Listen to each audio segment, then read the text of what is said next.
Hi everyone, నేను మీకు ఈరోజు ఇంపార్టెంట్ అయినటువంటి కరెంట్ అఫైర్స్ గురించి చెప్పబోతున్నాను. మీరు ఈ వీడియోని మొదటి నుండి చివరి వరకు ఎక్కడ స్కిప్ చేయకుండా చూసినట్లయితే ఈ కరెంట్ అఫైర్స్ మీకు అర్థమవుతుంది. అలాగనే ఈ వీడియో మీకు నచ్చినట్లయితే లైక్ మరియు సబ్స్క్రైబ్ చేసుకున్నట్లయితే డైలీ కరెంట్ అఫైర్స్ మీకు నోటిఫికేషన్ రూపంలో అప్డేట్ అవుతూ ఉంటాయి. ఇటీవల వ్యవసాయ మార్కెటింగ్ సంస్కరణలో ఏ రాష్ట్రం మొదటి స్థానంలో నిలిచింది? ఆంధ్రప్రదేశ్. ఇంటర్నేషనల్ టెన్నిస్ ఫెడరేషన్ యొక్క 2023 ITF ప్రపంచ ఛాంపియన్స్గా ఇటీవల ఎవరు గౌరవించబడ్డారు? నోవాక్ మరియు అరీనా సబలెంకా. ప్రపంచంలోనే అత్యంత ఎత్తైన ఫైటర్ ఎయిర్ ఫీల్డ్ ఎక్కడ నిర్మించబడుతుంది? లడఖ్. నీటి నుండి ఆర్సెనిక్ మరియు మెటల్ అయాన్లను తొలగించడానికి అమృత్ సాంకేతికతను ఏ IIT అభివృద్ధి చేసింది? IIT మద్రాస్.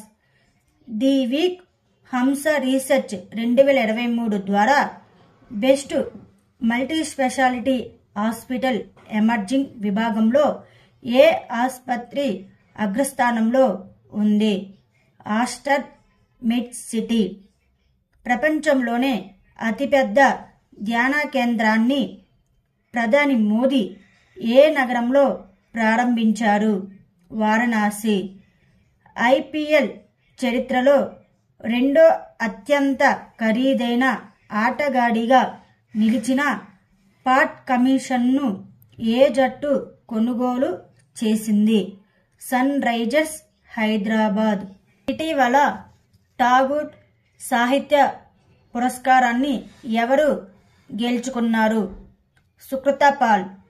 ఇటీవల విడుదలైన లీడ్స్ ర్యాంకింగ్లో ఎవరు అగ్రస్థానంలో ఉన్నారు? తమిళనాడు. ఇండియా స్కిల్స్ రిపోర్ట్ 2024 ప్రకారం భారతదేశంలో పని చేయడానికి అత్యంత ప్రాధాన్య రాష్ట్రం ఏది? కేరళ.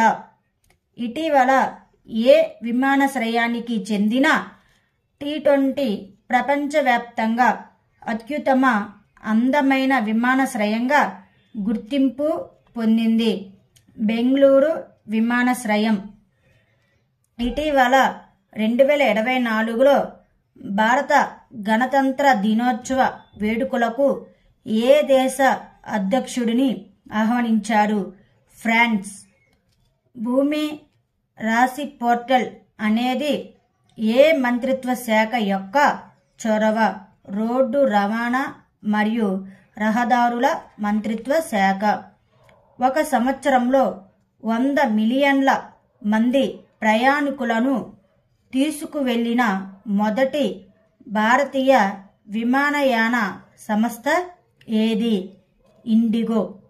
ఇటీవల భూటాన్ యొక్క ప్రతిష్టాత్మక national order of merit gold medal ఎవరికి లభించింది? పూనం ఖేత్రపాల్ సింగ్.